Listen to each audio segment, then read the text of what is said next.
Une question qui nous a été envoyée par email par Mohamed Mustafa, qui est camerounais et qui vit à Bertoua, à l'est du Cameroun. Est-ce que Allah a envoyé des messagers parmi les djinns? Les djinns font partie du monde invisible, auquel chaque musulman doit croire. Cependant, nous n'avons pas de certitude si Allah leur a envoyé des messagers parmi eux. Certains savants disent qu'Allah a envoyé des messagers parmi les djinns, en se basant sur leur compréhension du verset coranique, dans la traduction rapprochée du sens « Ô communauté des djinns et des humains, ne vous est-il pas venu des messagers choisis parmi vous ?»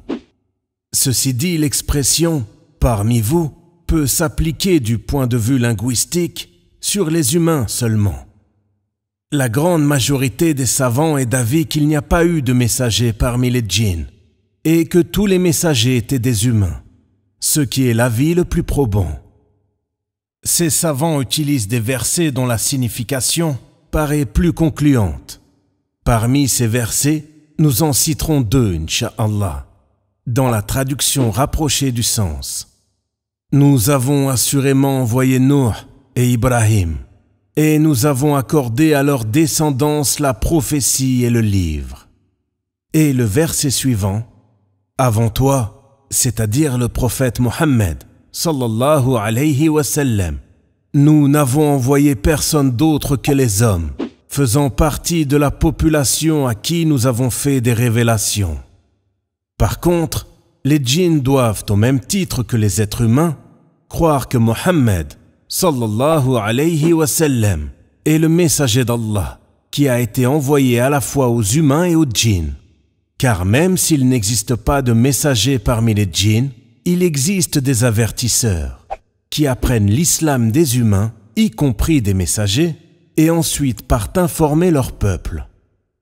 Allah Azza wa Jal nous dit, dans la traduction rapprochée du sens, « Nous avions dirigé vers toi, c'est-à-dire le prophète Mohammed, sallallahu alayhi wa sallam, un groupe parmi les djinns, afin qu'ils écoutent le Coran.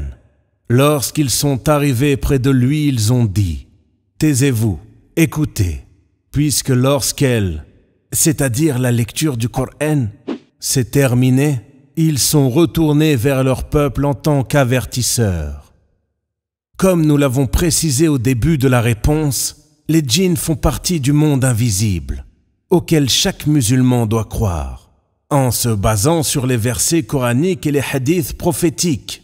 Cependant, les enfants, il n'est pas très utile de rechercher tous les détails sur leur mode de vie.